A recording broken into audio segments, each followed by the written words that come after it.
Welcome to Professor Game Podcast, where we interview successful practitioners of games, gamification, and game thinking who brings the best of their experiences to get ideas, insights, and inspiration that help us in the process of getting the students to learn what we teach.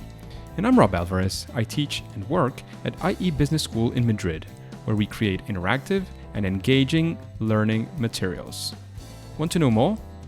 Go to professorgame.com/subscribe, start on our email list, and ask me anything.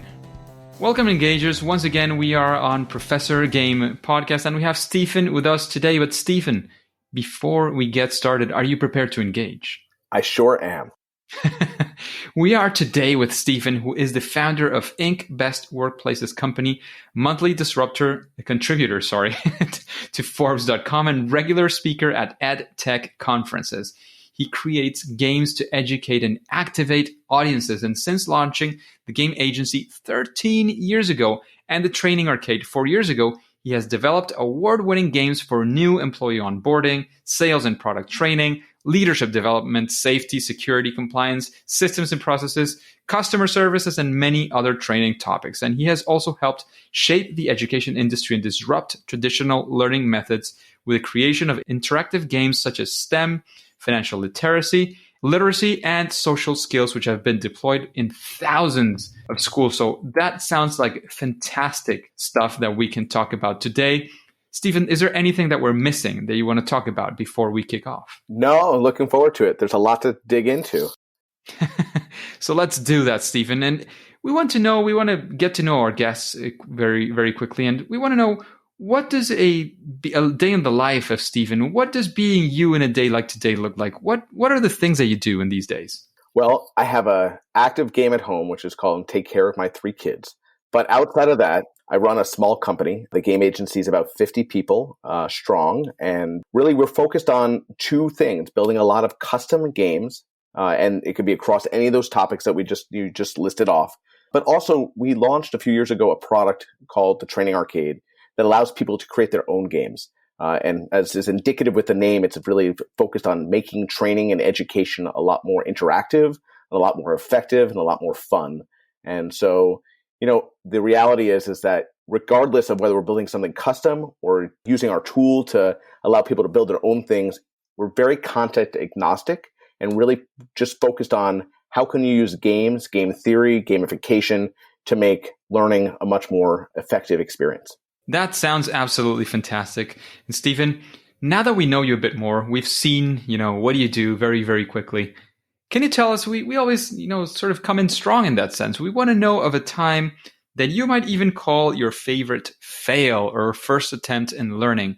One of those times when you were going north and things went south, things didn't go your way. Especially we want to be there in that story with you and learn some lessons so that we don't commit the same mistakes. So I have had a lot of failures in my life. So that's a hard question because it's trying to pick the one that makes the most sense to talk about. But the one that I probably look back on over and over again and am glad that I experienced is product related. So as an entrepreneur, I've always wanted to create a product that could be sticky, that could be scalable, that could be exciting and effective.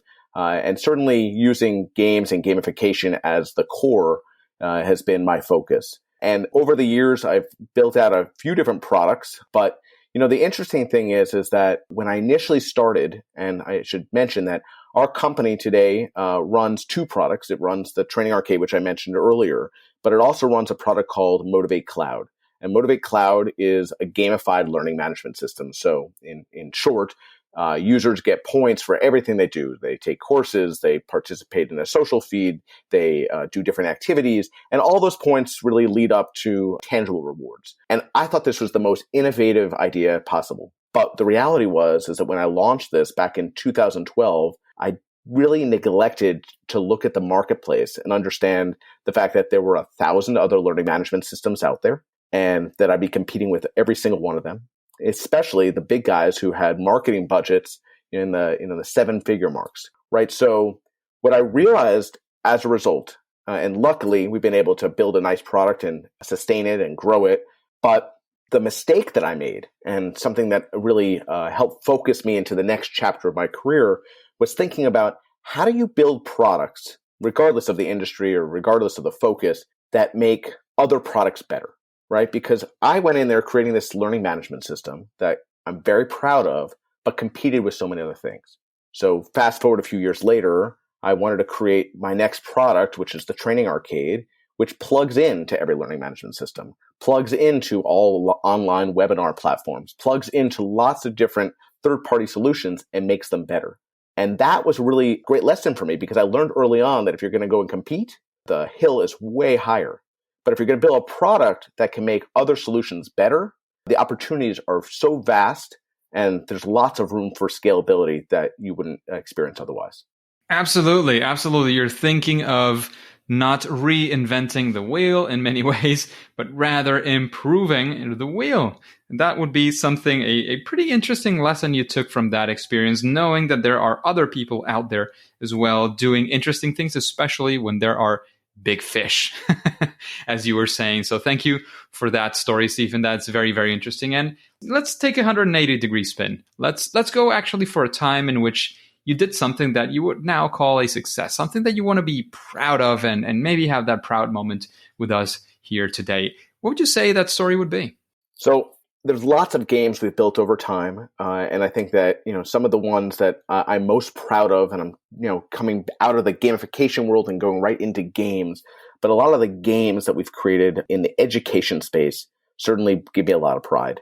We've built a lot of things that focus on, kindergarten through 12th grade here in the US, and focus on STEM education, focused on social skills, focused on financial literacy. One of the things that our company has been hyper focused on is really tapping into the passion points of players. So it's not just important enough to build a compelling game, but really trying to think about how can you build a game that is going to be relatable and it's going to draw people in. So one of the things that we've focused on over the last several years is building out STEM education courses that tie to major intellectual properties like the National Hockey League here in the US and Canada, thinking about telling the story of STEM, angles, temperature, velocity, speed through the lens of a sport. You could play as any of the hockey teams.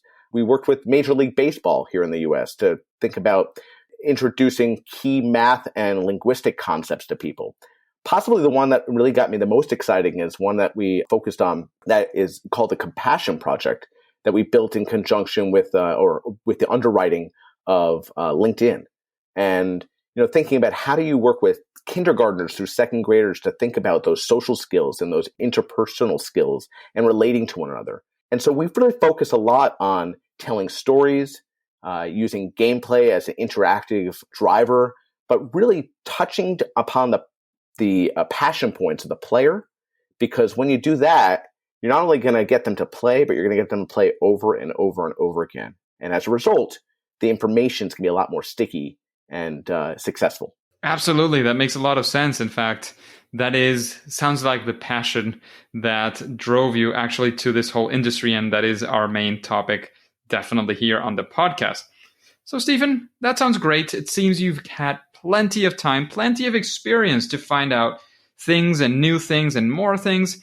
So you probably have already, in this 13 years plus those 4 years of the training arcade, to figure out some sort of process. So let's say a client comes up today, or you want to create something for education, as you've been mentioning.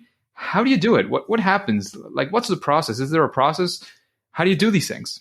Yeah, so I think that the first thing is trying to understand your audience altogether, and who is your audience? What do you anticipate they are going to be focused on? How are they potentially most effectively inspired and engaged? What's going to keep them coming back over and over again? And tapping into not just the passion points that we discussed, but also just the drivers that would really make them want to participate. Obviously, there's so many things, whether it's about accomplishment or meaning, empowerment, social influence, really tapping into any of those things that you think are going to really drive them.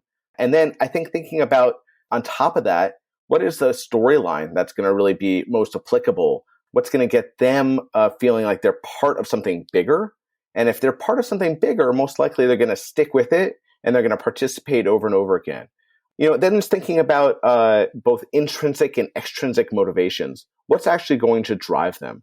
And then when it comes down to actual game mechanics, thinking about what the content is, what the goal is, whether it's an educational goal, whether it's a marketing goal, what mechanics are actually going to be the most appropriate in getting someone to try out that new skill or that new performance or that new objective of any type. So we have kind of a robust spreadsheet that we look at as any new opportunity comes in, and looking across the board at all those and many more components to try to figure out what should the design be, what should the experience be, and what is the desired outcome. That sounds absolutely fantastic. They sound like very, very reasonable steps, but maybe you can delve a little bit further. Like you're thinking of, oh yeah, how do I determine which are these game mechanics? What would you like? How do you decide? What does that actually look like? You're thinking, oh yeah, I'm going to add some game mechanics. Do I add A? Do I add B? Do I add leaderboards? Do I avoid leaderboards? How do you make these decisions? Yeah, so I think the first thing is thinking about what is the desired outcome, right? Is the desired outcome that you want someone coming back over and over again? Is it that you want someone to change behavior? Is it that you want someone to be an expert at something? Is it just about building better community? Is it about getting people to compete with each other or collaborate with each other? And I think that those types of questions are ultimately going to determine what type of mechanics you're going to use. Specifically in the education space, we think often about what are we trying? What is the performance objective here? Or is it just about recall? Is it about someone being able to categorize or strategize, or to focus on process, or to focus on soft skills? And the really amazing thing about games is that there are dozens of fantastic game mechanics that are used in commercial worlds that are just as applicable in the marketing world or in a training world. But it's really tapping into understanding which objectives are there and then determining which ones to use. And the nice thing is that when talking to a client, one, you need to really do that due diligence and ask them those questions. But two, it's very easy to be able to point to lots of commercial games out there and say, well, this one is going to accomplish this. Now, here's the basic user experience. Obviously, we want it to be very custom to your brand or to your audience or to your topic. But I think that people can get their heads around that today because there's so many types of games out there. They're so available and very easy to draw those connections with the right conversations. Absolutely. Absolutely. That sounds great. It sounds fantastic. Some great tips from Stephen. Just a quick break before we continue. Are you enjoying this podcast? If you're listening through a podcasting app, please subscribe and rate us on the app. This will be of great help to reach more engagers so we can change the world together through gamification. Talking about these ideas, these recommendations, what would you say is there some sort of best practice? Again, it's not the golden game mechanic at all, but is there something that you think, when you're creating your projects, when you're creating something for education, thinking about this, using this will certainly help improve at least your project. Is there such a thing for you, a best practice? Well, so there's a few things that we look at. So first of all, we look at specifically in the training and education space, do you want them ultimately to be able to apply this skill on the job or in life? What type of cost per learner are you looking for, right? What type of proficiency in the skill are you looking for? How about confidence? Is that critical? Is it are there particular pieces of information that need to be retained? And then the next thing is that how do you want them to apply the skill post training? Right? What level of engagement do you want? So we kind of ask all those things. And then we kind of skip over to something, if you're familiar with Bloom's taxonomy, yep. Really focusing on remembering and understanding and applying and analyzing and evaluating and creating. And you kind of go through all those and figure out, okay, which ones of these are the most important? And as a result, what type of game mechanic is going to lend itself most effectively to really honing in and improving those skills? And the nice thing is that each one of them has, a handful that you can really leverage. That sounds absolutely fantastic. Great recommendations once again. And we would like to know, continuing in that recommendations, after hearing these questions, after, listening to a few episodes of Professor Game, is there any person that comes to your mind and say, oh, I'd really like to listen this or that person answering these questions as a new guest in Professor Game? It's a good question. We've been doing a lot of work with some professors at some of the major business schools here in the U.S. One that we're working with right now, Linda Hill, who's a business professor at Harvard Business School, is utilizing games to really go through business simulations and thinking about that. And I quite honestly, regardless of the school or the professor, I think that that's a really interesting category to look at, because the reality is when it comes to those soft skills and those strategic skills, I think there's a lot of opportunities to apply games in a much more meaningful way in the corporate world than is being used today. So Linda is amazing, and someone I certainly would encourage you to speak with if you're not familiar with her already. But that's the first one that comes to mind off the top of my head. Absolutely. It sounds like a very interesting guest and maybe somebody we will even reach out to. So, Stephen, when we're thinking of creating games, of using gamification in education, in learning especially, is there some book that you would say, oh, you should definitely look into this book and read it to get a very good reference? Is there a book that you would recommend the engagers? So it's really more of an author. I've done a lot of work with, and I really admire the way he thinks, is Carl Kapp. And I know you've spoken with Carl in the past. Yes. Carl has done some really great pieces, both on books and certainly dozens and dozens of articles. And we've done some thinking together about both mechanics as well as products. But I think he's phenomenal, and I direct people often to his writing. He has very good writing skills. He has a lot of stuff to look at, definitely very prolific as well. So any of the books by Carl Kapp as well, if you want to look into Carl in general, Carl, as you know, has been a guest on the podcast, and you can look into that as well, engagers, if that is something that has piqued your curiosity. And Stephen, what would you say is your superpower, that sweet spot, that thing that you do at least better than most other people in this world of educational games and gamification and education and training? So I would say that, personally, I am focused on storytelling. I think that is something that everyone can relate to on one level or another. And I think it's so critical of a skill to bring people into content. So that is what I'm focused on as leading creative at my company, and thinking about whether it is a deep simulation or it's a simple Twitch game. At the end of the day, it has to have some sort of story that you can connect to. And the reality is that as a marketer or as a trainer, the more that you can build a connection and a level of intellectual curiosity with the audience, the more that you're going to bring them in and keep them for a while with you and your brand, your message, or your training material. That sounds absolutely fantastic. And talking about all these recommendations that we've gone through, here comes one of the difficult questions of Professor Game. What would you say is your favorite game, Stephen? I am a simple game guy. So I, for good, bad, or ugly, am constantly playing Angry Birds. And I've been playing Angry Birds now for 7-8 years. I think they've done a good job of taking a very simple mechanic, building in new twists to it, ongoing. And the irony is that there's not a really deep story behind Angry Birds. So it kind of goes against everything I just said, but that's my favorite game and my go-to.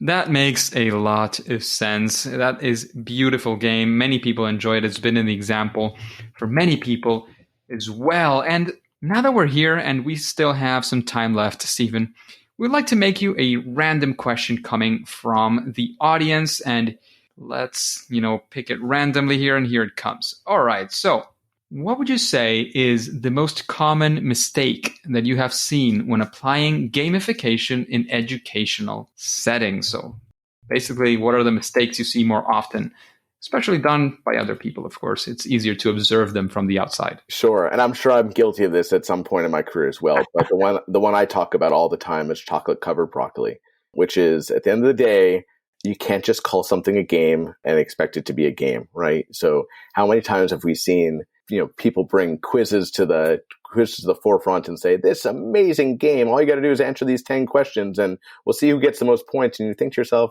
that's not a game, it's a quiz. And there's nothing fun about it. Right. So, when you think about the things that make a game, from points and badges and feedback and leaderboards and storyline and character development, and all those are critical. And it's a pet peeve of mine. So that, without question, that is, and it's an all too common mistake in my opinion, because you're not really pulling the wool over anybody's eyes, right? Absolutely. And the thing is, it's very important to remember. And the typical mistake, and the one that we talk a lot about in the industry, is, the PBL, the points, badges, and leaderboards. But it's not just about PBLs. It's anything that you do and you say, well, games have this, let me just add this. That is definitely not the answer when you're doing, because in the end, this is the design discipline, right? You're designing something for a certain objective, for a certain audience. So basically, the main recommendation to avoid that mistake is think about what it is you want to achieve. Think about who you want to achieve it with. And there is where you will come up with the game mechanics, or even the solution that might not even have anything to do with gamification. That is the first invitation that I would say is very, very important. And as you were saying, don't try to just say, gamification, slap a game mechanic here, so now we've done it and we've done it right. Doing it well is a very different thing, and it is possible, and you can do it, and you see very successful examples as the ones that Stephen was talking about. So, Stephen, we're running to the end of our questions. Is there any sort of final piece of advice you want to leave the engagers with? Well, I would just say that games are such a powerful tool, and whether you're using games for marketing purposes or training purposes, education purposes, there's so much you can tap into, but it really takes some stopping and thinking about how to apply games most effectively to really communicate your message and how to engage that audience. I'll tell you just about one thing that we recently announced, which I'm super excited about. We've been working with a new organization called Games for Good. It's here in the US. And the focus of this organization is taking existing AAA titles and trying to build out mods that really speak to particular topics.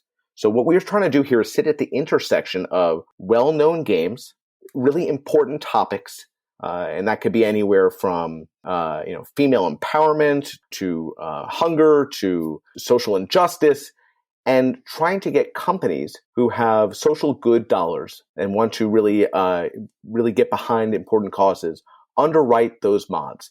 And the reason I'm excited about this is, once again, of course, it comes back to my focus of the day, which is storytelling. But it also comes to tapping into an existing audience. And so I'm really excited about this because I think that we've come up with a new way of really leveraging a built-in audience, really popular IPs, really important topics, and accessible dollars to tell and change behavior. And so, the reality is, whether you're using games for marketing, whether you're using games for social good, whether you're using games for training, as long as you really think about that story and you think about that audience and you think about the behavior, the sky's the limit. There's so many amazing things you can do. Absolutely. Absolutely. Most certainly, there is absolutely no limit in that sense, if you want to see it that way. I completely agree.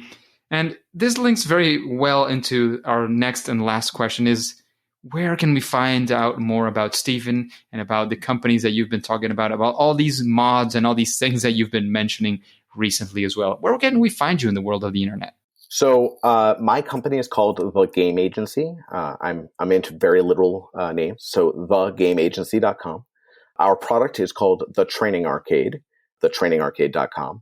And if you look at the company that I just mentioned, Games for Good is available. And check that out because gamesforgood.org is where you can find information on this new initiative. All of the above are super exciting. And if anyone has any questions, please feel free to email me. My contact information is on all three sites. Sounds absolutely great. Thank you once again very much for all that experience, for investing this time today with the engagers on Professor Game. However, at least for now and for today, it is time to say that it's game over. Hey, engagers, thank you for listening to Professor Game podcast, and I hope you enjoyed this interview with Stephen. And do you have more questions that you would like to ask future guests, like the one that we made to Stephen today? All you have to do is go to professorgame.com/question and ask your question. Once it is selected, it'll come up in a future episode and you will get your answer live in an episode of Professor Game. And of course, before you go into your next mission, I know I say this every single episode, but it is very important for all of us, for the growth of the podcast, to get more engagers like you so we make the world and learning amazing. So remember to subscribe using your favorite podcast app and listen to the next episode of Professor Game. See you there.